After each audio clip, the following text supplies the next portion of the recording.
كل سنة وانتم طيبين بمناسبة شهر رمضان الكريم، والنهاردة هنعمل مع بعض حاجة كلنا بنحبها جدا وهو الكرومب. طبعا طريقة جديدة وطعم جديد للكرومب، وطبعا اللي هيجرب الوصفة دي مش هيبطل ان هو يعملها. والطعم الجديد بقى جاي من ايه؟ جاي من ان احنا هنحط الفرخة في قعر الحلة بتاعت الكرومب، فطبعا ده بيدي طعم مختلف تماما للمحشي.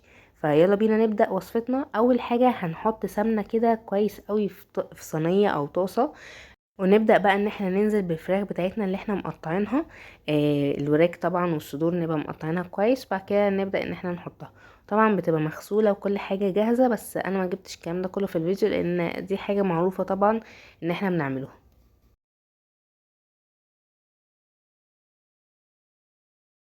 ولو دي اول مرة تشوفوني، انا اسمي هايدي. ما تنسوش تعملوا لايك وشير للفيديو، اشتراك في القناة وتفعلوا زر الجرس عشان يوصلكم كل وصفاتي انا وماما في المطبخ.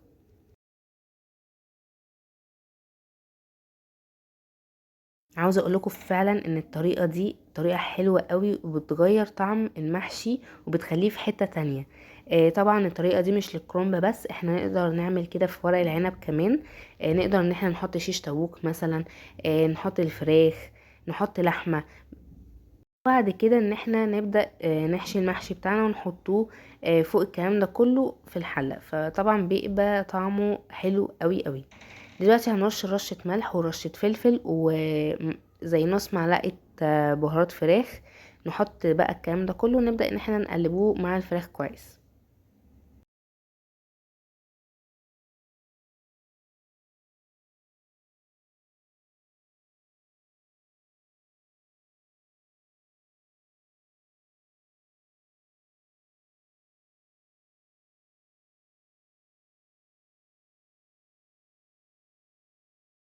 خطفة سريعة كده للناس اللي مش بتبقى معانا على اللايف بتاع المسابقات. انا بعمل لايف مسابقة بتاعت رمضان. عملنا 3 لايفات قبل كده وناس كتير ما شاء الله كسبوا. ان شاء الله اللايف اللي جاي هيكون قبل العيد باسبوع مثلا، وهنحدد الميعاد مع بعض على المنتدى بتاع القناة. فتابعوا القناة عشان تعرفوا الميعاد امتى بالظبط، لان ده هيبقى لايف اسمه عيدية العيد. وهنبدأ ان احنا نوزع جوائز على 10 اشخاص هيبقوا موجودين معانا في اللايف. فهستناكم. ما تنسوش بقى تعملوا لايك وشير للفيديو واشتراك في القناة وفعلوا زر الجرس عشان يوصلكم كل وصفاتي انا وماما. دلوقتي بقى هنبدأ ان احنا نقلب الفراخ بتاعتنا عشان الوش التاني برضو يتحمر معانا.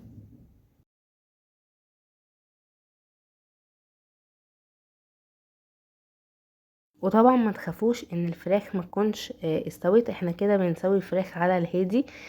وبعد كده هنبدأ طبعا لما نحط المحشي فوقيها هتبدأ انها برضو تستوي مع المحشي اثناء ما هو بيستوي. فما تقلقوش خالص ان الفراخ تطلع نية منكم.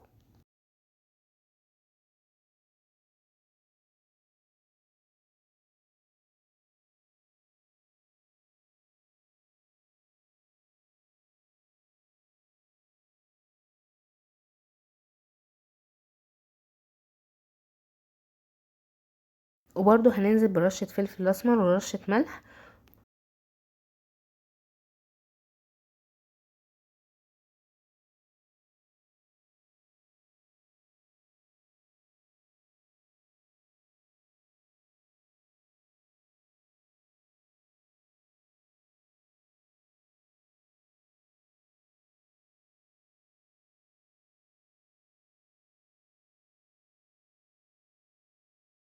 وطبعا ما تنسوش رشة البابريكا. وبكده تكون الفراخ جاهزة معانا. هنبدأ دلوقتي ان احنا نحضر حلة المحشي. هنحط بصل متقطع جوانح. نحط عليه نص معلقة من الفلفل الاسمر ونص معلقة من الملح. وطبعا نقلب بقى الكلام ده كده كله مع بعضه. نبدأ دلوقتي ان احنا نرص الفراخ بتاعتنا في ارضية حلة المحشي. وبكده تكون ارضية الحلة جاهزة معانا. دلوقتي هنبدأ ان احنا نجهز الخلطة بتاعة المحشي دي. صلصة بالخلطة بتاعتها. بقى مجهزاها وحطيناها في الفريزر عشان لما نيجي نعمل المحشي نطلعوها، ونبدأ ان احنا نسيحوها بس كده في الطاسة ونحط عليها شوية خضرة محشي وخلاص على كده. كمان خضرة المحشي بنفرزها في الفريزر. بتسهل بجد عليكي اعمال كل حاجة، يعني تقطيع بقى الخضرة والكلام ده كله كل الكلام ده بيبقى سهل جدا. فانتي انك انتي تعملي محشي ما بياخدش في ايدك ساعتين بكتير قوي، بلف وبكل حاجة. دلوقتي حطينا معلقة من السمنة وعليهم زي معلقتين كده من الزيت وعليهم معلقة من الصلصة.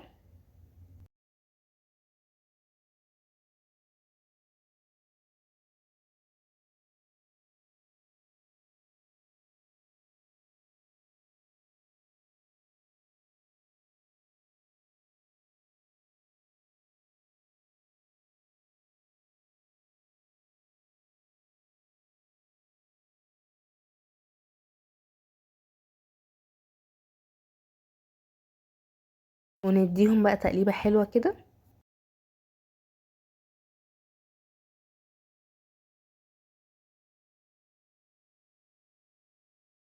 ونحط عليهم ربع معلقة من الفلفل الأسمر وربع معلقة من الملح.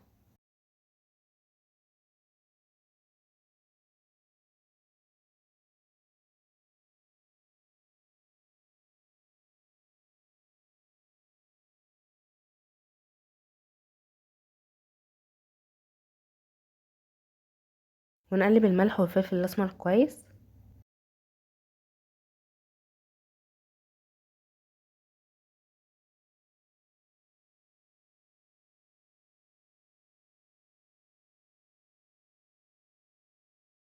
ونكون غسلنا الرز بتاعنا وهنبدأ ان احنا نحطه. بنستخدم قد ايه رز؟ والله يعني هو على حسب الكمية اللي انت تعمليها، فاحنا تقريبا بنستعمل حوالي 4 كوبايات من الرز.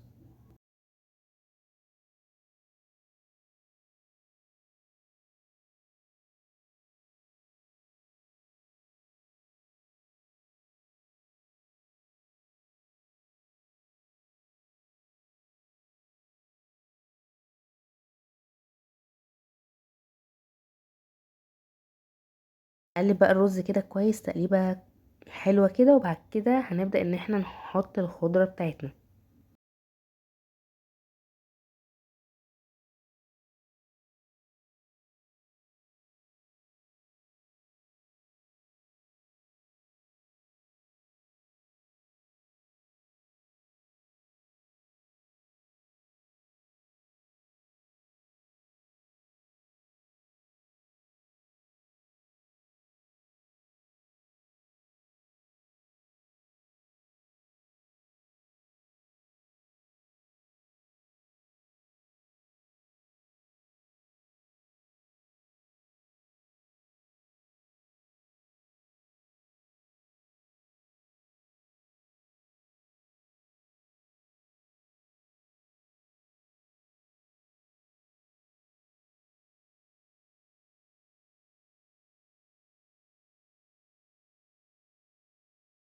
دلوقتي بقى جبنا الخضرة اللي احنا مفرزينها في الفريزر. بجد حاجات بتسهل عليكي قوي انك انت تعملي المحشي، انك انت تبقي مجهزة الصلصة وتبقي مجهزة الخضرة متقطعة. كل ده بيسهل عليكي المحشي.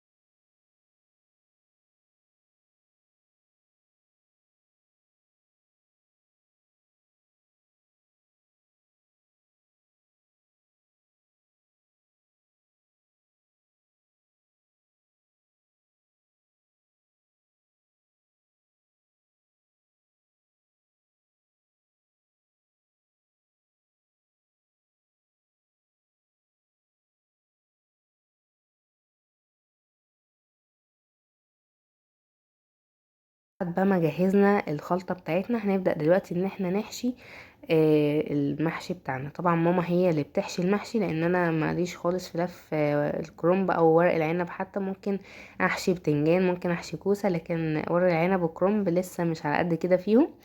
فدلوقتي ماما هي اللي بتلف المحشي. بجد الطريقة سهلة جدا، وزي ما انتم شايفين كده ما شاء الله الصباع بيطلع معاها مظبوط جدا. برضو حتى الكرنب بنبقى مفرزينه في الفريزر، وبتبقى حاجة كده سهلة خالص. تطلعي كده بقى الكرنب وتسيبيه يفك، وبعد كده تعملي الصلصة، وبعد كده تبدأي انك انتي تحشيه. وبس كده تكون حلة المحشي جاهزة معاكي، وفطارك جاهز، وكل حاجة تحت السيطرة.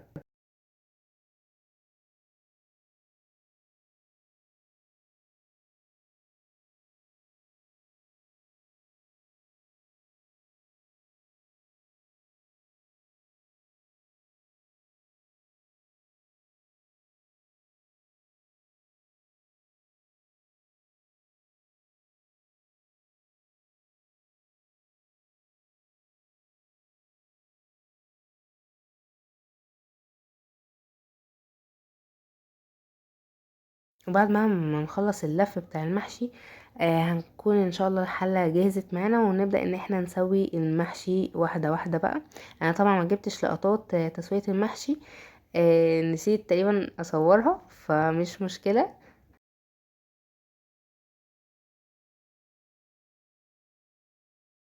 نكمل بقى لف، ودلوقتي بقى هنشوف لما قلبناها على الفطار. هي كان نفسي تطلع بصراحة زي ما بتطلع معانا في معظم الوقت، انها بتكون آه مظبوطة كده، عاملة شبه التورتاية، بس اليوم ده وقعت مننا فمش مشكلة برضو. المهم ان الطعم وطعمها كان خطير جدا جدا جدا. وبس كده، وبالهنا والشفا، جربوها وقولولي رأيكم في التعليقات.